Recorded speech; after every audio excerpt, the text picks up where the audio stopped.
le agradezco mucho al rector la invitación para hablar ante esta selecta audiencia. Se trata de un libro que lamentablemente no voy a estar en el parto, que hoy precisamente se está distribuyendo, empezando a distribuir en librerías en Buenos Aires. Se llama La tragedia de la drogadicción, una propuesta, que lleva prólogo de Carlos Alberto Montaner.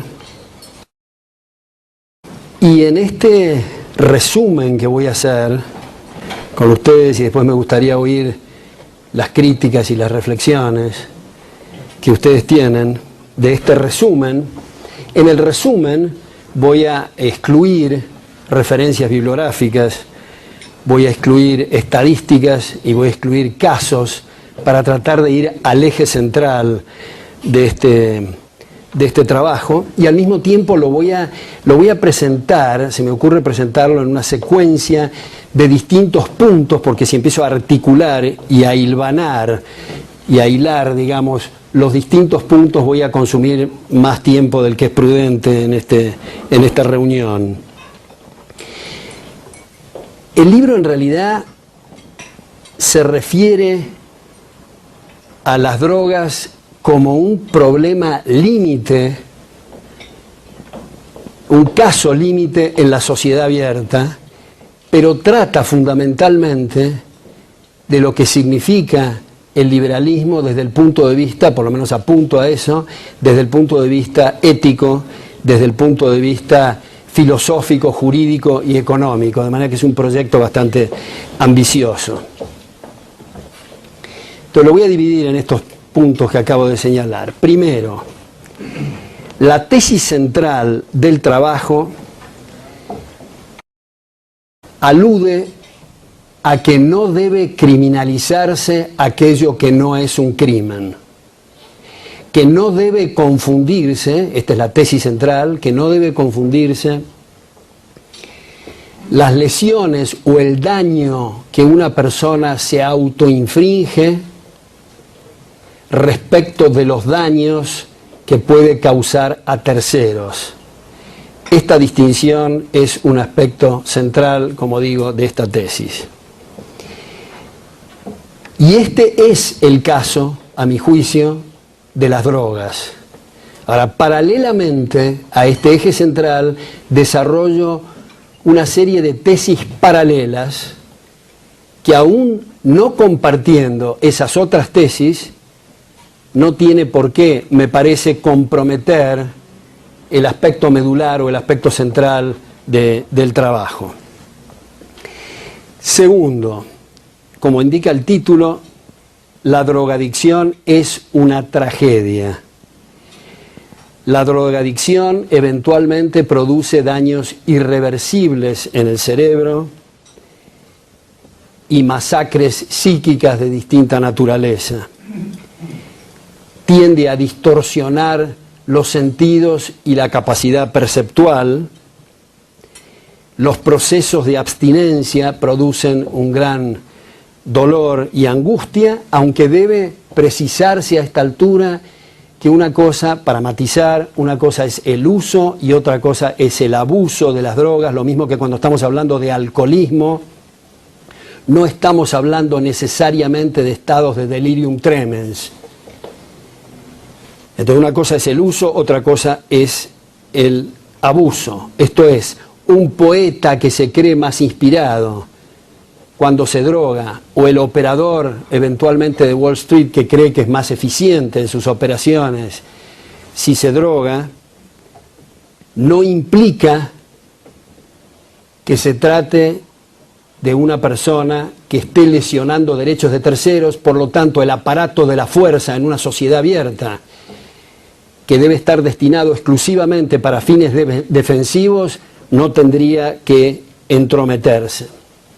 Si se trata del daño que se autoinfringe la gente, todas las estadísticas muestran que el alcohol y el tabaco producen lesiones mucho más graves y muertes en mayor cantidad que el caso de las drogas. Tercero, hay un paralelo entre lo que ocurre en esta llamada guerra contra las drogas, que como dice Milton Friedman, no puede establecerse en rigor una guerra contra las drogas, lo mismo que no se puede establecer una guerra contra la aspirina o una guerra contra los edificios. Las guerras son contra las personas, pero de todas formas hay un paralelo con la ley seca. Como todos ustedes recuerdan, la ley seca, llamada ley Volstead, porque la inspiró el senador Volstead, decía en sus enunciados, requirió una enmienda constitucional para establecer esta persecución. En sus enunciados decía que los vicios terminarían, que las mujeres se sonreirían y los niños vivirían alegres, y cuando se abrogó esta nefasta legislación, hubo que, decía los considerandos, que se creó la organización criminal más potente del mundo en ese entonces, además de la enorme hipocresía, ya que como todos ustedes saben, Elliot Ness festejó el fin de la ley seca con un trago y murió cirrósico. 4. La prima por el riesgo de operar en el mercado negro hace que los márgenes operativos se eleven más allá de lo que hubieran sido si no hubiera existido esta prohibición. Por lo tanto, esto hace que los varones de las drogas obtengan en sus corporaciones y a título personal millones de dólares mensuales. Y esto no es un lapsus ni una exageración. Hay gente que estoy citando acá que gana entre 20 y 30 millones de dólares mensuales. Quinto, esa prima por el riesgo que hace que aparezcan estos márgenes operativos exorbitantes, hace que aparezca en el mercado, que aparezcan las drogas sintéticas que son con efectos o tienen efectos mucho más devastadoras que las naturales y solo se tornan económicas debido a esa prima por el riesgo y debido a ese precio. Sexto, como consecuencia de esos márgenes operativos, aparece la figura del pusher, que está interesado en tener nuevos mercados, y los mercados más curiosos generalmente son de gente joven, así que están ubicados en las puertas de los colegios, con ganancias de miles de dólares mensuales para colocar su producto. Séptimo, el costo que deben pagar las personas que han decidido no intoxicarse por la guerra, por las drogas, desde que apareció en 1972 hasta la fecha, creció 500 veces, o sea, un 50.000% en Estados Unidos solamente, tomando en cuenta los gastos federales y los gastos estatales.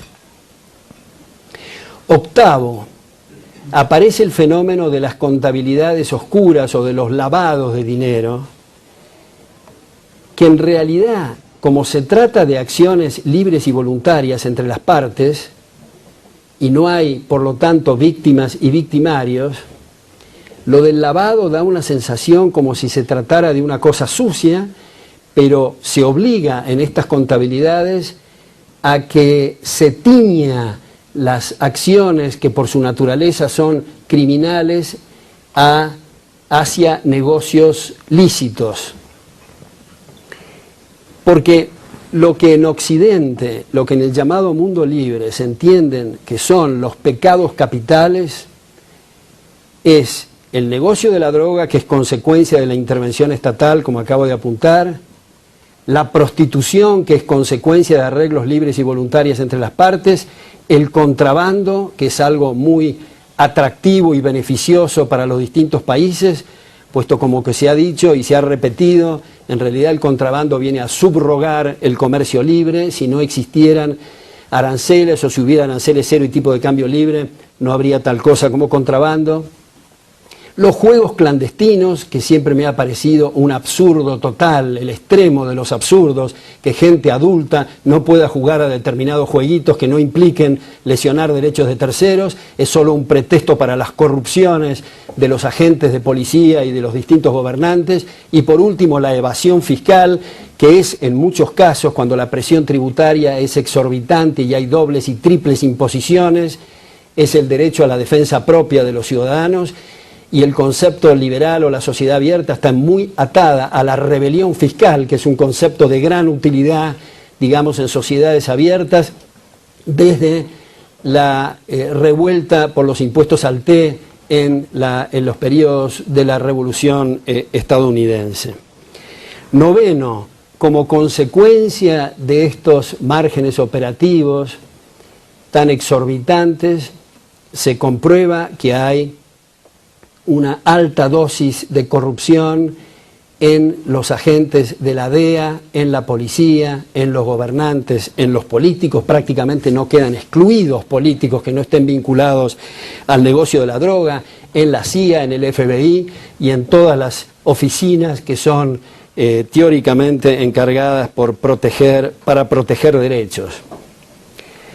Décimo, a medida que la persecución se hace más intensa, el negocio se hace trabajo intensivo. Esto es para evitar ser descubiertos. Hay redes que se van multiplicando en distintos números, habitualmente son 5, no se conocen en estas redes entre sí. Una persona toma contacto con 5 y cada uno de ellos con 5 a su vez, en fin, cosa que significa el detraer este factor productivo, el factor laboral, desde otras áreas para asignar en el negocio de la droga. Onceavo, en la medida en que la persecución se hace más intensa, las zonas se hacen más extensivas en la aplicación o en el negocio de la droga. Doceavo, cuando se bloquea la entrada de drogas a determinada zona, esto tiende a convertir el negocio en capital intensivo en cuanto a que se acentúan las construcciones de laboratorios y de otras actividades empresarias vinculadas con la droga. Treceavo, cuanto más es la persecución, más es la violencia que se requiere para defenderse de esta persecución, o por lo tanto se hace más violento el negocio de las drogas. Yo recién acabo de escribir antes de ayer mi artículo en La Nación, que va a salir en estos días, si están interesados en verlo por internet, que se llama Carta Abierta al Presidente de la República, donde estoy refiriéndome a algo que trato en este libro, y es, según el caso argentino, en esta disposición que ha salido, ley de desarme de la población, donde se dedica una suma muy importante de recursos para sustraer las armas de la población y para hacer más efectiva la legislación que prohíbe la tenencia de armas, en un sentido completamente contrario, hago una pequeña digresión de esto, como ustedes saben, a la concepción estadounidense, cuando en Estados Unidos se hacían esfuerzos por establecer una nación libre, se consagró en la Constitución el derecho a poseer y portar armas, porque la visión de una persona libre en relación al gobernante, que dicho sea de paso se discutió en algún momento si la palabra era adecuada, llamarse gobiernos o simplemente guardias, lo mismo que nosotros cuando contratamos servicios de seguridad privados, no por eso implica que los propietarios se desarmen y le den el monopolio de las armas a sus guardianes. Por eso es que los mayores defensores del mundo libre han sido partidarios de la portación y la tenencia de armas, comenzando por Cicerón y terminando por Jelinek, que incluso César Beccaria, que es uno de los fundadores del derecho penal, señala que esto significa una gran ventaja para los asaltantes y una enorme desventaja para los victimarios o para los asaltados. Generalmente se ponen pósters con personas que tienen algún rostro que da temor y abajo la leyenda: usted le daría armas a esta persona, sin comprender que precisamente esa persona eventualmente es la que va a tener armas y las víctimas van a estar desarmadas. En todo caso, este punto que estoy señalando, el punto 13º, es que se hace mucho más violento en la medida, el negocio de las drogas, en la medida en que haya una mayor o que existe una mayor persecución.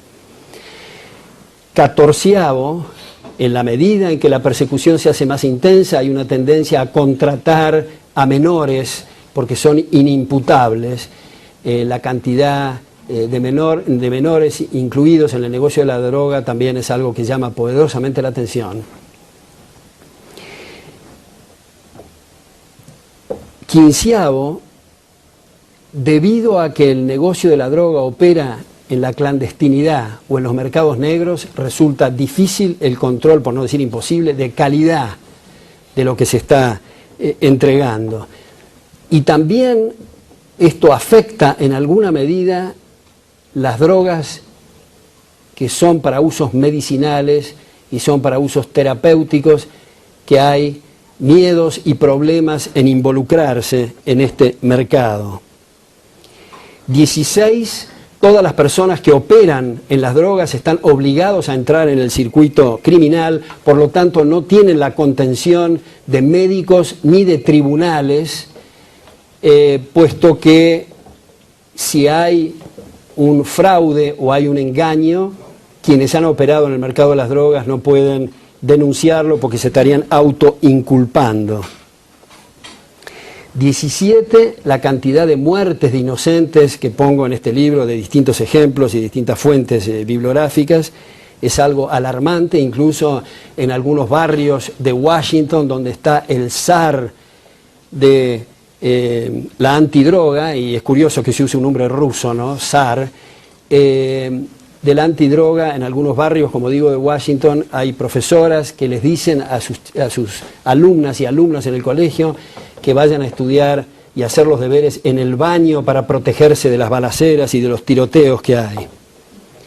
18, hay un fallo en Estados Unidos de 1927 donde dice, igual que en todas las naciones o la mayor parte de las naciones del mundo libre, que los fallos no tienen que tener vinculación o interés financiero en el resultado de esa sentencia. Sin embargo, ahora es increíble cómo en los Estados Unidos hay división de las incautaciones y las confiscaciones que van para la gente que ha actuado en el procesamiento de gente vinculada a las drogas y en muchos casos inocentes y no vinculadas a las drogas. 19, cada vez aumenta más en distintas legislaciones y disposiciones oficiales la impunidad y la indemnidad con que actúan algunos de los oficiales. 20, se está militarizando en gran escala, no solo en Estados Unidos, sino en otros países, la lucha contra las drogas. Y eso que decía en el papel 29 Hamilton, en los papeles antifederalistas, que nunca un militar iba a actuar contra objetivos civiles de su propio país, es algo que se está revirtiendo, y no solo revirtiendo eso, sino que, como todos ustedes saben, la preocupación de los gobiernos era establecer facultades numeradas, específicas y limitadas, y los gobernados tenían derechos no enumerados que taxativamente no se establecían en las constituciones. Sin embargo, ahora esto se ha revertido. Parecería que los gobernados tienen derechos numerados y los gobernantes derechos no enumerados y limitados, y pueden producir todo tipo de excesos. 21, aparece como consecuencia de que la relación, que no hay víctima ni victimario, y que son relaciones, como decía recién, libres y voluntarias, aparece la figura del soplón, o del alcahuete, para utilizar una expresión un poco más grotesca. Por eso es que muchas veces se dice que todos estos abusos en la guerra contra las drogas, se pregunta alguna persona de buena fe y bien intencionada si no se pueden evitar los abusos. Me parece muy importante poner énfasis en que es imposible evitar los abusos, porque la guerra contra las drogas y la prohibición es un abuso, y se necesita del soplón, es decir, del espía, se necesita las escuchas telefónicas, se necesita la invasión al secreto bancario, la detención sin juicio previo, es algo que es esencial allí donde no hay víctimas y no hay victimarios. 22, hay una conexión estrecha, aunque no necesaria, entre el terrorismo y las acciones de quienes operan en las drogas. Yo personalmente creo, y me gustaría ver después en el debate con ustedes si ustedes concuerdan, que de los dos peligros mayores hoy en Occidente son la guerra contra las drogas y la guerra contra el terrorismo. ¿Por qué la guerra contra el terrorismo? Como ha sido, o como está por lo menos encarado en los Estados Unidos. Da pena, da mucha lástima, congoja, produce que el baluarte del mundo libre se haya convertido en un estado cuasi orwelliano. Esto es,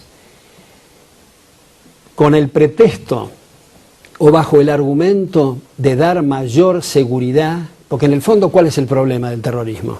¿Por qué le tememos a los terroristas? Porque quieren establecer un gulag planetario, porque quieren eliminar las libertades individuales. ¡Oh, sorpresa! Para evitar el triunfo terrorista de la liquidación de las libertades individuales, el gobierno de Estados Unidos decide liquidarlas anticipadamente. Esto es, otra vez, las escuchas telefónicas, el secreto bancario, la detención sin juicio previo, con esta ley repugnante y repulsiva que ha dado en llamarse ley patriota. 23. Hay un error de inclusión, técnicamente hablando, desde el punto de vista estadístico, en el nexo que habitualmente se establece entre las drogas y el crimen. Habitualmente se toma el universo de los criminales y se observa que hay una proporción muy alta de drogadictos o de drogadependientes. Pero eso no es lo relevante. Lo relevante es tomar el universo de los drogadictos y observar que hay una proporción mínima de criminales. Y más aún, muchas veces, como señala Bruce Benson, se revierte este nexo causal. Y no es un nexo drogas-crimen, sino crimen-drogas. Esto es, como muchas legislaciones penales establecen que si se comete una violación, un asesinato, una lesión de derechos de terceros, bajo el estado de la drogadicción, esto significa un atenuante, no un agravante, un atenuante. Por lo tanto, muchos se drogan porque si son apresados van a tener el atenuante por el hecho de haber estado en estado de drogadicción. Hay aquí una serie de andariveles que tomo, de aportes que se han hecho respecto del derecho penal, y muy brevemente digo, simplemente para que el Estado no expropie a la víctima del derecho al resarcimiento, para que sigamos aceptando que cuando se apresa a un criminal se lo pone preso, lo cual implica que la comunidad vía fiscal va a financiar la vida de ese criminal, incluyendo el victimario, en lugar de hacer que el criminal trabaje para la víctima, puesto que la vía civil está prácticamente imposibilitada como consecuencia de que la mayor parte son insolventes. 24. Hay una serie de incoherencias desde el propio punto de vista de quienes exponen o quienes participan o quienes están de acuerdo con la guerra contra la drogadicción. Dicen que el drogadicto es un enfermo. Como todos ustedes saben, hay una tendencia muy marcada en la comunidad hoy día que cualquiera que comete un acto equivocado, un acto malo, un acto perverso, está enfermo. Es decir, si una persona comete un homicidio, va preso, pero si una persona aniquila a 6 millones de personas, como el caso de Hitler, se le dice muy livianamente, es un enfermo mental.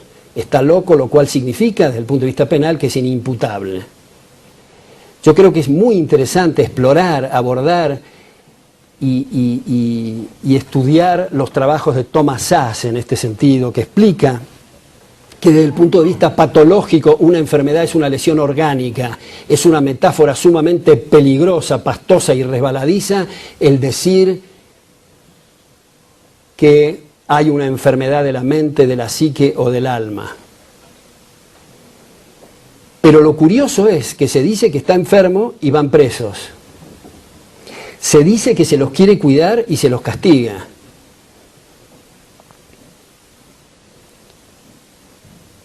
Se dice que en realidad, una vez que una persona está drogada, no es libre para decidir los actos que está acometiendo y por lo tanto no es responsable y por lo tanto es inimputable. Yo pienso que está mal esta secuencia del razonamiento porque la persona fue libre de destruir su estructura intelecto-volitiva y luego pide clemencia y alude la irresponsabilidad. Esto me hace acordar a una persona que había asesinado a sus padres y en el juicio alegaba que le tengan misericordia porque era huérfano. Resulta algo de gran importancia el percibir que la contracara de la libertad es la responsabilidad individual. Hay, dicho sea de paso, una tendencia muy marcada en varias de las comunidades latinoamericanas, no conozco el caso de Guatemala, que se sostiene que en realidad el criminal no es responsable de sus crímenes, el responsable es la sociedad. Esto es, estas declaraciones provienen de un camino, de una avenida filosófica que implica, para usar lenguaje popperiano, determinismo físico. Esto es, en realidad la libertad es una ilusión, en realidad no somos libres, en realidad estamos determinados por nuestra herencia genética y por nuestro medio ambiente. Todo lo que hacemos y lo que decimos es consecuencia de esa programación previa. Ahora, si irrumpiera a este cuarto un determinista físico y uno le preguntara, yo sé que usted es determinista, pero usted podría decir una cosa distinta de la que está diciendo. Si la persona contesta por la afirmativa y articula en esa dirección, está probado el libre albedrío. Pero si la persona dijera, no puedo decir ni hacer una cosa distinta de la que estoy diciendo y haciendo, no tiene sentido la argumentación con esa persona porque está haciendo las del loro. Y con un loro no se argumenta ni se discute. Desde el punto de vista argumental, racional, no se puede defender el determinismo físico.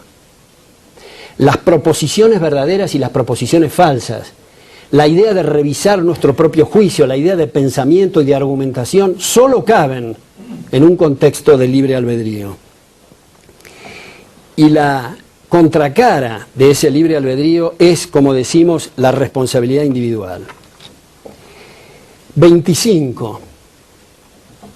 Sugiero en este libro que la rehabilitación, que dicho sea de paso, están bienvenidas todas las rehabilitaciones y todas las campañas hechas con recursos propios,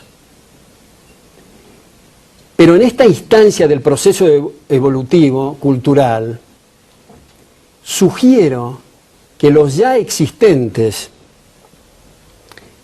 hospitales estatales no presten servicio a los drogadependientes, a quienes libre y voluntariamente decidieron producir este problema.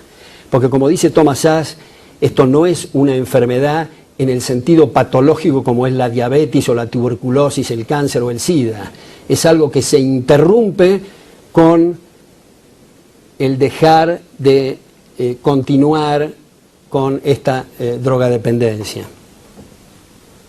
Esto llevaría y lleva a otros andariveles y discutir el llamado, esa contradicción en términos que se ha dado a llamar Estado benefactor para los que no son drogadependientes, pero estoy solamente circunscribiendo la atención en estas personas, que todas las rehabilitaciones, los procesos de rehabilitación deben ser hechos, como digo, con recursos propios. 26. Creo que en los lugares públicos no debería de permitirse la circulación de personas que han perdido el control sobre sí mismos. sea por exceso de Valium, sea por exceso de jarabe de la tos, sea por drogas, sea por alcohol. Esto es lo que libre y voluntariamente contrataría seguramente en autopistas privadas, gente que maneja en estado de ebriedad, lo mismo que si no tiene luces o no tiene frenos, en fin. 27. Creo que en esta instancia del proceso de evolución cultural habría que tratar a los menores de la misma forma y la misma legislación, el mismo concepto y la misma idea respecto de la licencia para conducir, respecto de la aportación de armas a la pornografía, al alcohol. Y en este mismo contexto no debería de permitirse, y por las mismas razones, la publicidad de las drogas. Entonces acá hago un pequeño paréntesis para decir, la no existencia de la publicidad, la desaparición de los pushers y la desaparición del fruto prohibido, que es un elemento muy importante, no solo en las drogas, en el alcohol durante la ley seca, haría, para usar términos convencionales, que no soy muy adicto a esto, que la función de la demanda se corra para la izquierda. Esto es, cuando algunos objetan que hay un desconocimiento de la ley elemental de la oferta y la demanda, que al bajar el precio no va a disminuir el consumo, sino va a aumentar. Quiero hacer esta reflexión porque las características de la demanda cambian. Pero al mismo tiempo quiero observar con el mayor énfasis y la mayor vehemencia que pueda que este análisis que estoy haciendo no es un análisis utilitario. Es, en este sentido, absolutamente irrelevante. ¿Qué pasa cuando se liberan las drogas y la gente simultáneamente decide perder el conocimiento y obnubilarse a través de la drogadicción? Lo que estamos haciendo es un punto moral. El punto moral es, otra vez, no criminalizar lo que no es un crimen.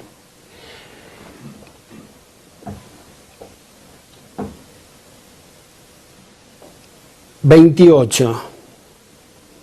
El punto de no criminalizar lo que no es un crimen, estamos hablando de adultos, estamos hablando de seres responsables. Estamos advirtiendo contra los cruzados morales que yo personalmente creo que son una peste. Lo más peligroso son los fanáticos y los cruzados, y cuando agregan en nombre de determinada religión lo hacen mucho más peligroso. Y como todos ustedes saben, las grandes religiones permiten salvarse o condenarse. Esta acción de los cruzados pretende ser más que Dios, no competir con Dios, ser más que Dios. Hemos visto en la secuencia de muy diversos aspectos de la historia, incluso las propias guerras religiosas, las inquisiciones y sus similares, que en nombre de la bondad, de la caridad y en nombre de Dios hay olor a carne humana, se ha achurado y se ha degollado. Entonces, de lo que se trata, si somos partidarios de la libertad y si realmente estamos hablando en serio cuando hablamos de una sociedad abierta, estamos diciendo la violencia y el aparato de la fuerza es sola y exclusivamente de carácter defensivo para prevenir o reprimir otras acciones ofensivas. Respecto de los menores, quiero volver un minuto al tema de los menores, que hay un tema que es sin duda muy preocupante y son los llamados crack babies. Yo creo que esto tenemos que verlo en dos secuencias. La primera secuencia es en relación al concepto del aborto. Yo creo que el aborto es una palabra absolutamente inadecuada para lo que se quiere explicar, porque abortar quiere decir que se interrumpió algo que no ha sido aún. Se aborta una revolución, se interrumpe una revolución que todavía no se ha desarrollado. En el caso del aborto estamos hablando de homicidio en el seno materno.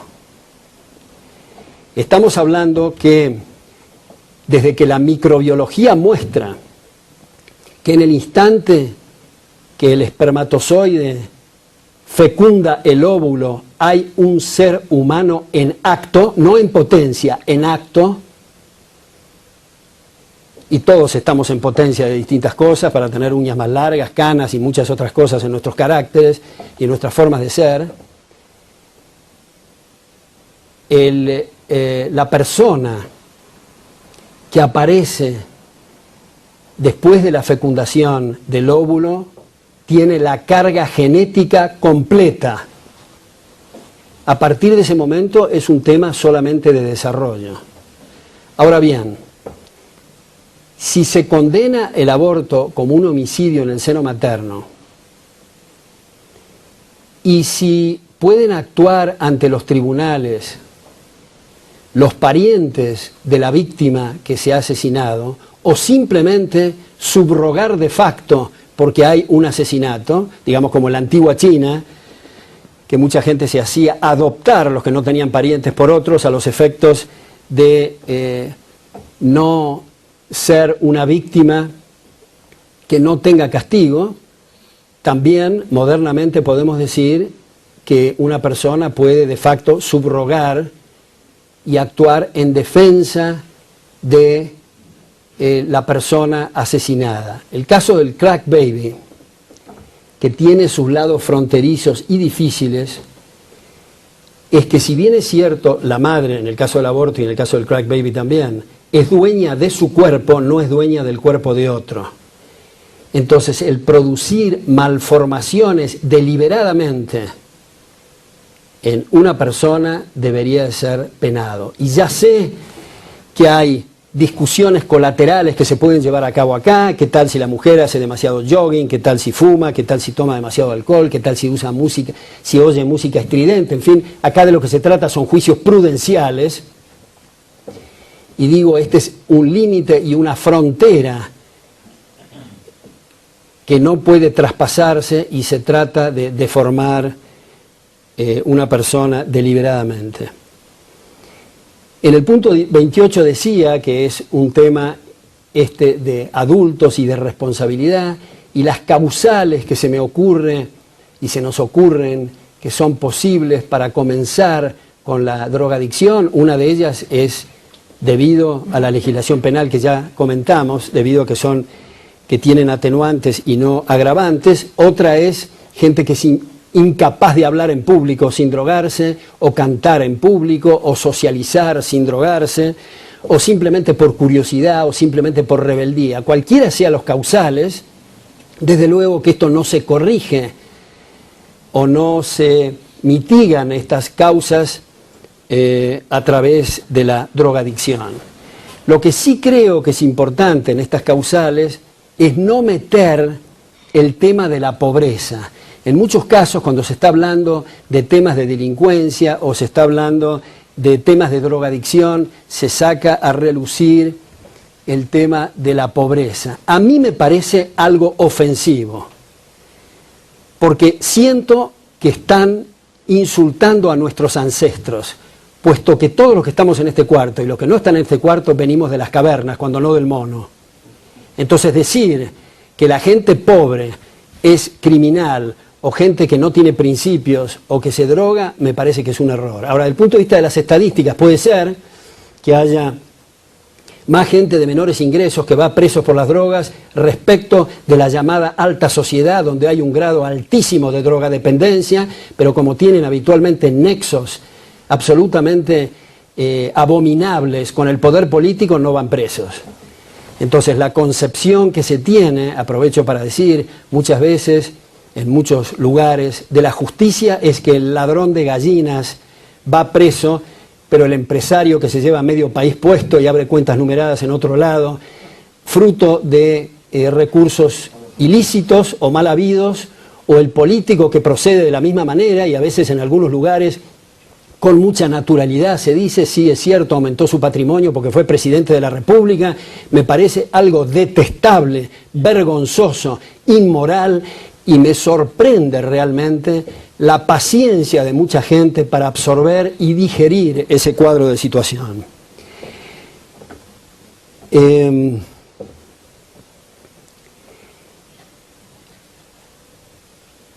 Punto 29.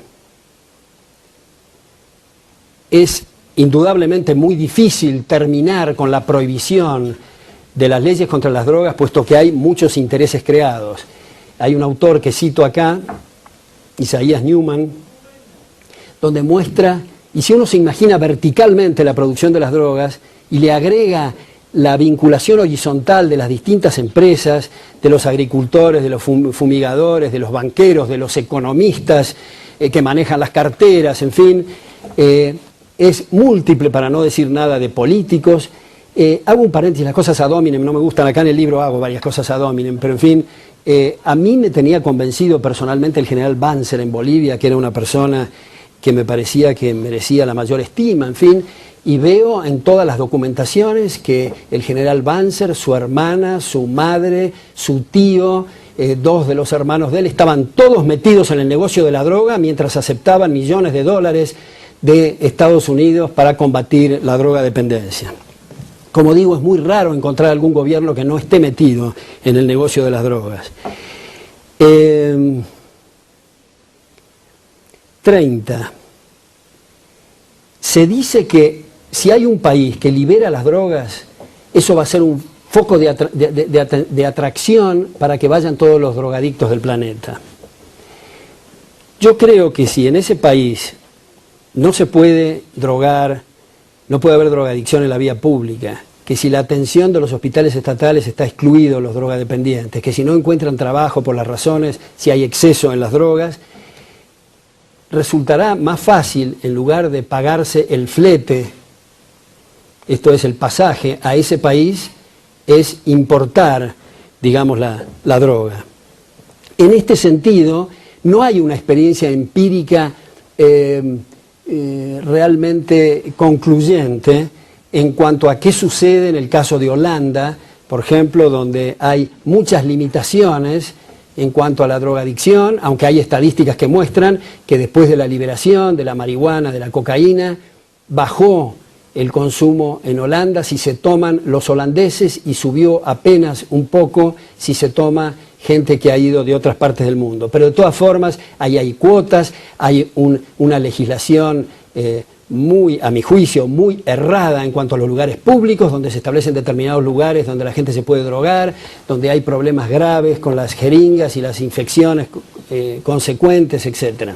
Lo mismo con respecto a la marihuana. Hay 8 estados en Estados Unidos donde se libera la droga. Hay tanta cortapisa que no hay una experiencia empírica como para llegar a esta conclusión, salvo el caso de la ley seca, donde después de eliminada bajó notablemente los 10 años siguientes los asesinatos y los asaltos a mano armada, y bajó el consumo de alcohol a pesar de haber bajado su precio, debido, como se señala, a que el fruto prohibido ha tendido a desaparecer.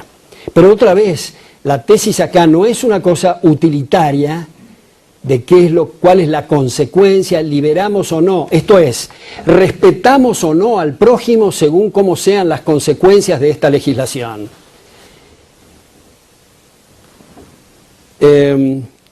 Nosotros podemos concluir eventualmente que en la época de la Inquisición había más católicos y más conversos, o en la época de la quema de libros, en la época de Hitler, eventualmente habría menos lectores sobre la sociedad abierta, pero eso no hace a la cuestión.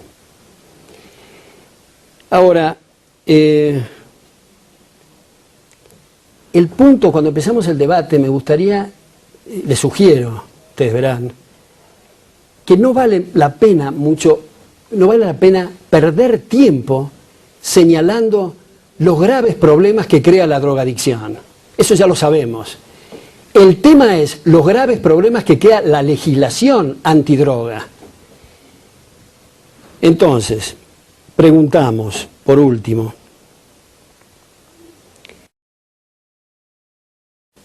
¿cuál es el sentido y cuál será el motivo de continuar con esta guerra? Si aumenta la drogadependencia, si aumenta la producción de la droga, si se lesionan derechos de terceros, si el costo de esa guerra es fenomenal para los que no deciden intoxicarse, si hay una corrupción alarmante en drogas que han existido desde 2000 años antes de Cristo y empezaron los problemas cuando empezó la guerra contra la drogadicción debido esto quiero señalar, me parece muy importante, al mercadeo y los estudios de marketing que han hecho los gángsters cuando se les terminó el negocio del alcohol. Tengo aquí documentado los viajes a Asia y a otros lugares de estos mafiosos para ver en qué negocio podrían entrar, y decidieron ellos el negocio de la droga. Entonces, ahora hay legislaciones, como en México y la Argentina, que deciden liberar el consumo y mantener controlada la producción. Eso está hecho por varones de la droga, esa ley, porque es la legislación ideal: mantener la prima por el riesgo, mantener los márgenes operativos en el área de la producción y dejar abierto el camino del consumo. Por último, aquí termino, les voy a leer 3 citas muy cortas. A mí me enseñaron que nunca en un lugar donde uno está hablando en público hay que leer. Nunca, desde que se inventó la fotocopiadora, porque para eso se saca fotocopia, se distribuye y la gente lee en pijamas más cómodo en su casa. Solamente me dicen que hay que leer en un entierro para no mostrar que las emociones y el control sobre uno mismo, digamos, es más que las emociones que uno siente por quien ha muerto. Pero es muy breve esto, es una cita de Thomas Sowell que dice: las políticas se juzgan por sus resultados, pero las cruzadas son juzgadas por lo bien que los hace sentir a los cruzados. Esto es de Thomas Sowell. La segunda cita, y son 3, es de Thomas Jefferson. En Notes of Virginia dice: no podemos renunciar y nunca renunciaremos al derecho a nuestra conciencia. Solo respondemos por ella ante Dios. Y esto lo quiero poner como en bastardillas o negrita, que es esto: los poderes legítimos del gobierno se aplican solo si hay lesión de derechos a otros. Y por último, una cita de Milton Friedman, que fue el pionero desde el costado liberal en esta lucha contra los adictos a las guerras contra las drogas, y dice Milton Friedman en 1989, y creo que lo define muy bien a la tesis que quiero señalar: las drogas son una tragedia para los adictos, pero criminalizar su uso convierte la tragedia en un desastre para la sociedad, tanto para los que la usan como para los que no la usan, he dicho.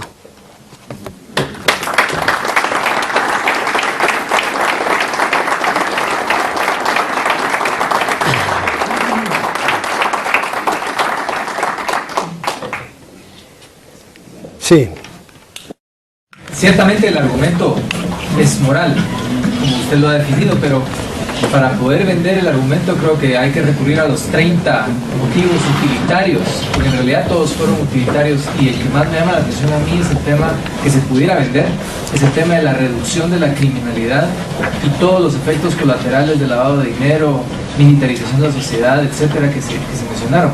Creo que ese es el argumento utilitario más fuerte para vender el tema de la decriminalización de las drogas. Pues perdón que le haga una pequeña introducción. Acá hay un debate con la cuestión del utilitarismo y el justnaturalismo. Lo que yo he visto, el análisis más consistente o la crítica más contundente del utilitarismo es de Robert Nozick en Anarchy, State and Utopia. Él señala que el problema o el eje central, si se quiere, del utilitarismo es tratar a la sociedad como un ente autónomo donde se hacen balances de aspectos positivos y negativos. Esto no es lo que estamos haciendo. Ahora, desde el punto de vista del justnaturalismo, si se dice la aplicación o el respeto de los derechos que son inherentes al ser humano o forman parte de su naturaleza, son útiles para la persona, desde luego. Sí, es que lo que pasa es que la mayoría de la gente va a ver esta propuesta como elegir entre dos males. 1, el crimen que tenemos hoy en día, o 2, el potencial aumento de consumo, aunque hay indicadores de que probablemente no aumente tanto el consumo. Entonces, la sociedad o las personas lo ven como que nos estamos teniendo que elegir entre dos cosas, y ahí creo yo que el beneficio de la reducción en el crimen es la forma como es más fácil de vender, porque es lo que, como dijo Friedman, la sociedad es lo que más percibe que el daño le está causando todo lo asociado a la criminalidad. Pero tenía una pregunta, y es, ¿por qué no a la publicidad si se decriminaliza la droga? Bueno, porque creo que si es algo que efectivamente produce daños cerebrales y produce estos problemas en la percepción y produce estos problemas en los menores, no exponerlos a la publicidad. Este es un desarrollo tal vez un poco más largo que hace David Bose, de quien he tomado este tema de la publicidad. ¿Y habría también otros aspectos de la vida social que serían no a la publicidad? ¿O es una pregunta demasiado fuera del tema? Bueno, yo creo que yo personalmente creo que esto es un tema también de juicios prudenciales. Yo diría que la publicidad en la vía pública de pornografía debería, en esta instancia del proceso evolutivo, subrayo, en el cual pensamos que el mejor procedimiento es la democracia y el monopolio de la fuerza, cosa que está abierto a debate, pero digo, en esta instancia del proceso de evolución cultural, creo que es una invasión a los derechos de personas que se sienten ofendidas con esa acción en un lugar donde están contribuyendo con sus impuestos a mantenerlo en la vía pública. Digo que es un juicio prudencial porque no podríamos extender esto, a mi juicio, a la televisión, digamos, porque esto es una cosa de botones, de prender y apagar o de poner programas para que no vean determinadas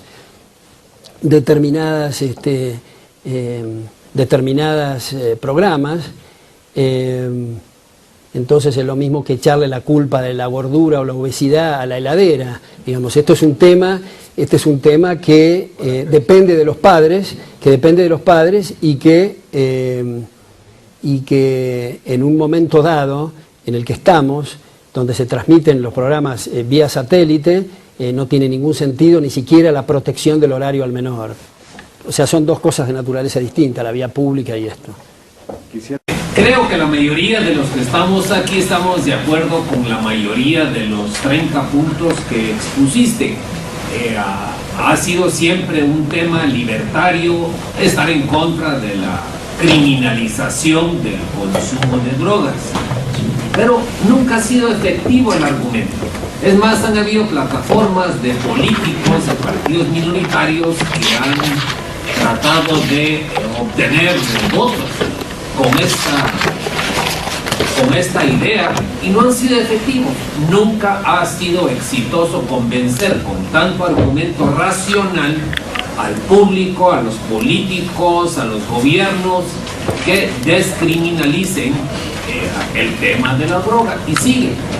Y pienso que es más que con solo argumentos racionales como los que has expuesto que se pueda eventualmente ganar esta batalla. Primero habría que analizar por qué, si hay tan buenos argumentos como los que has esgrimido, es que todavía tenemos esta prohibición, y en todo el mundo y en buena parte del siglo XX y en el siglo actual.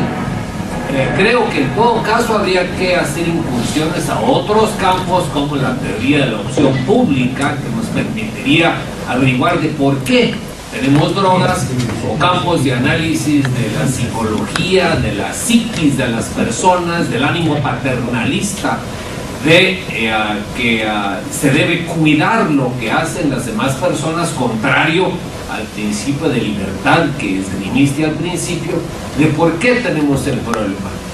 Y si seguimos hablando de todos los argumentos racionales con los cuales estamos de acuerdo, creo que estamos discutiendo un punto lírico sin que tengamos efecto en el cambio de la política nacional o internacional. Bueno, yo tengo cierta discrepancia con ese análisis, en el sentido de que si lo llevamos a las últimas consecuencias, esta universidad es un canto lírico. porque no hay ninguna diferencia entre lo que estamos hablando del concepto de las drogas o el concepto de defender los derechos de propiedad o la libertad de las personas. Yo creo que lo que nos queda a nosotros que pretendemos defender la sociedad abierta es contribuir con argumentos y en la esperanza de que haya comprensión, como que de hecho, cuando uno tiene la oportunidad de estar un semestre o un año con alumnas y alumnos, el agradecimiento es inmenso y la comprensión es muy grande. No es un problema de malicia ni de mala fe en estos campos que estoy hablando, fuera de los intereses creados, que son muchos, en el campo de las drogas y en otros, y por lo tanto, igual que ocurrió con la ley seca, que no es que se pueda decir nunca se va a convencer con estos argumentos, se convenció y de hecho se revirtió, y no hay razón por la cual que no pensemos que esto eventualmente pueda ocurrir en el caso de las drogas. Pero antes de la próxima pregunta, ya que lo veo al padre Roncero acá y no lo quiero comprometer a usted con lo que voy a decir ahora, porque hay líneas internas también dentro del catolicismo, pero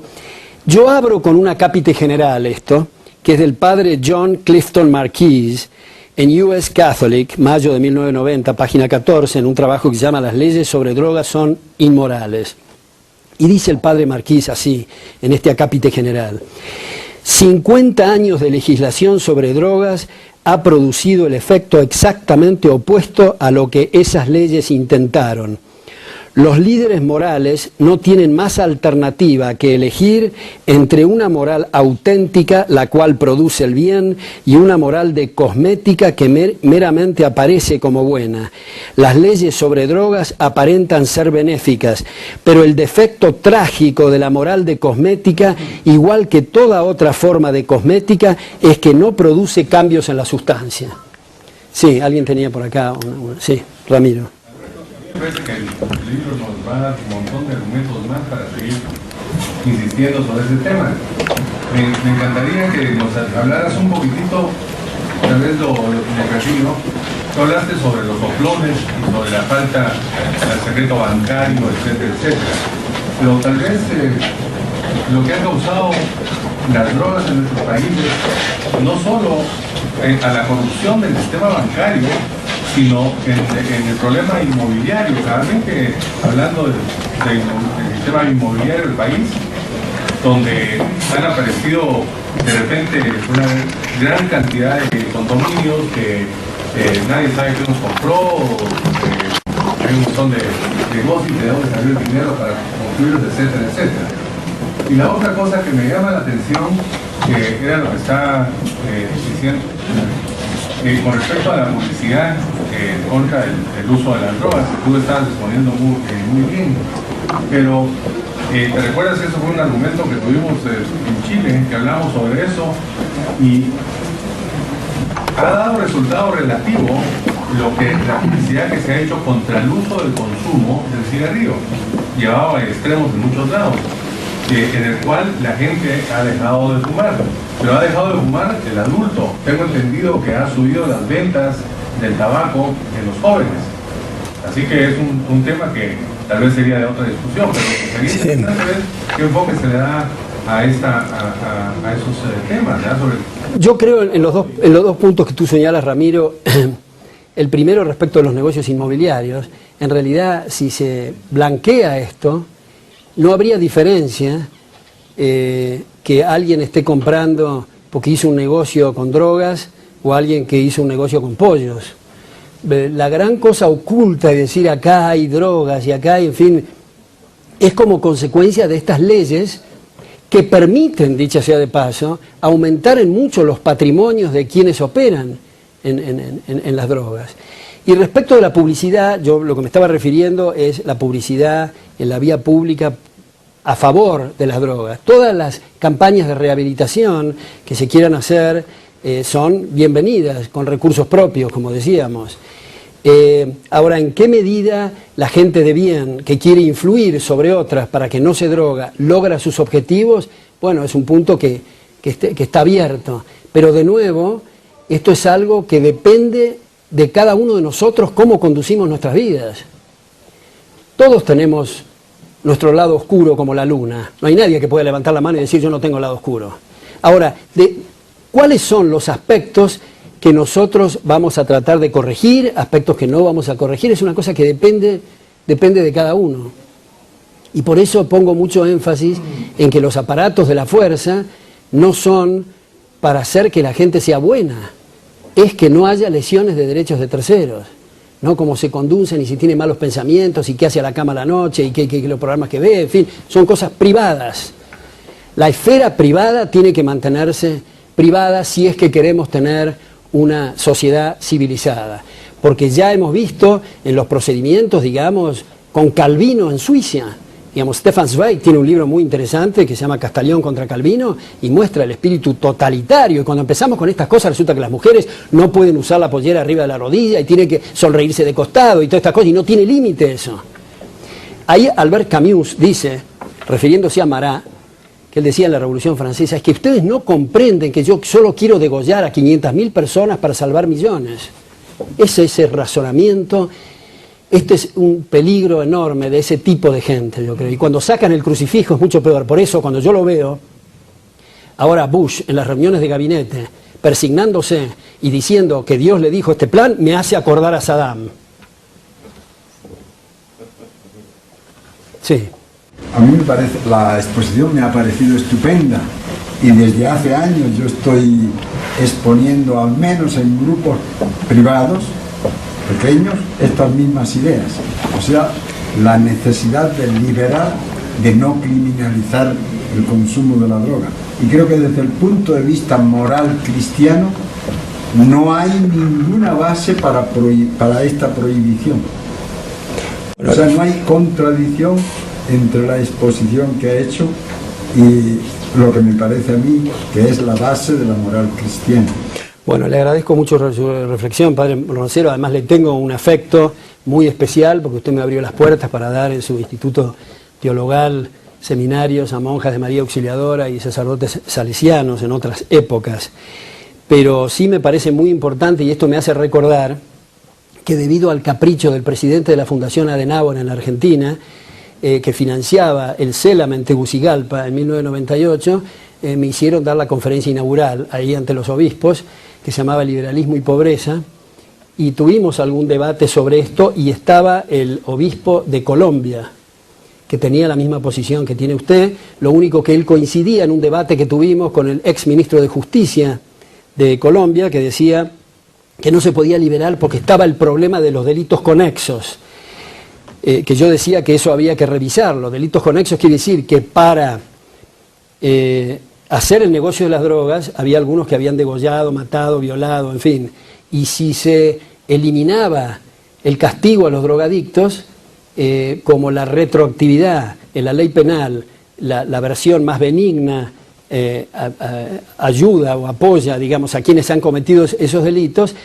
saldrían libres quienes habían matado y degollado, en fin. Bueno, fue un argumento largo que hice en ese punto, pero solo como anécdota quería decir, de paso le digo a usted, padre, que lo primero que dije en esa reunión, dije tres cosas muy rápidamente. Primero, que objetaba el lugar que se estaba haciendo, porque era un banco estatal donde estaban sirviendo champán y caviar, en fin. Yo decía, a mí me encanta el caviar y me encanta el champán, pero esto es un banco estatal y la gente está financiando esto en un seminario de obispos sobre la pobreza que está pagando gente que come raíces. Primero. Segundo, les digo a ustedes que tienen que ponerse de acuerdo con ustedes mismos, porque no pueden hablar de que la virtud material, no la evangélica de espíritu, la virtud material es algo que hay que apoyar y alabar, y al mismo tiempo estimulan la caridad y la redistribución de ingresos, porque están contaminando a la gente más pobre, puesto que para ser consistentes con ustedes mismos tienen que hacer alabanzas de la pobreza, la desesperación, la miseria y el hambre.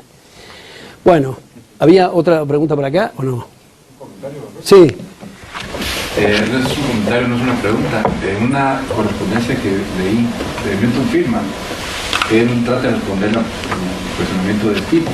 ¿Por qué si hay todos estos buenos argumentos en contra de la prohibición de la droga, por qué sigue siendo prohibida? Él cambió de parecer, porque yo recuerdo que a principios de los años 80, él estaba muy optimista de que en menos de una generación se iba a poder ver esa liberalización, y no ha sido así. Y en esta correspondencia que es de este año, Milton Friedman lo que dice es, precisamente un análisis de las escuelas de las decisiones públicas. En la prohibición era un porcentaje importante de la población que consumía alcohol, y eso provocó presiones políticas para que se liberalizara. Y hoy, en términos de la drogadicción, el consumo de las drogas, no es un porcentaje tan significativo de la población como lo era en la época de la prohibición. Entonces ve ahí que eso va a ser un freno para que estas ideas en algún momento descoyen. Está bien. Por último, para cerrar, quiero decir que yo era partidario de la prohibición de las drogas. El primer capítulo se llama Mi posición anterior. Y les quiero agradecer de nuevo públicamente a mis alumnos y alumnas que fueron los que me hicieron ver, digamos, un cambio, el necesario cambio en esta posición. Pero uno de los diálogos, eran debates interminables con colegas sobre este tema, uno de los diálogos que tuve, que es conocido por ustedes, es con Agustín Navarro. Él es médico y economista, partidario de la liberación de las drogas, y yo era entonces partidario de la prohibición. Pero me impresionó tanto sus argumentos desde el punto de vista moral, pero también del conocimiento médico, que yo le dije, ¿por qué no escribís un libro sobre este tema? Y me dijo, bueno, tenía proyectado.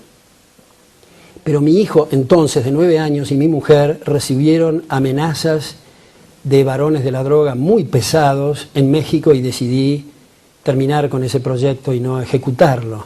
Esto es solo para mostrar que lo peor que le puede ocurrir a los negociantes de la droga es que se libere. Bueno, muchas gracias y ha sido un gran gusto estar con ustedes.